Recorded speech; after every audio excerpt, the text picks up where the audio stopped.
අමිරානෝ මගේ ගෙදරාවේ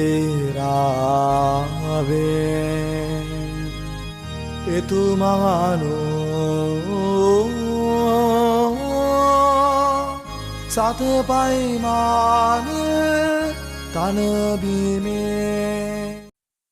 අස්වැන්න බහුලය ගොවීහු විරලය. එහින් අස්වැන්න කැපීමට ගොවී දෙවන ලෙස අස්වැන්න භාර හිමියාට අයදින්නේ වදාළසේක.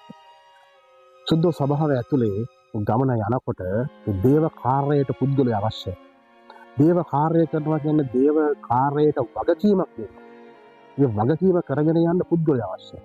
මෙන්න මෙතනදී ඔබේ දූ දරුවන් ගැන වැඩි අවධානයක් දෙන්න. රැකී ආරක්ෂා කරනවා ඒක හොඳයි. හැබැයි රැකී ආරක්ෂාව කරනවා නම් ඔබ දෙවියන් වහන්සේට යම් කොටසක් වෙන් කරන්න. කාලයක් වෙන් කරන්න. මේ දූ දරුවන්ටත් දේව සේවක ජීවිතවලට ගමන යොමු කරන්න. දූවරුන්ටත්, දුවල පුතාලටත්, වැඩිහිටියන්ටත් යම් කිසි විදිහකට දේව කාර්යය නියැලෙන්නට වටපිටාව හදන්න. ඒකට දැනේ අපිත් යේසුගේ කෙතේ වැඩ කරන තවත් හොඳ ගොවියෙක් කියලා. ප්‍රතිස්පෘතයි.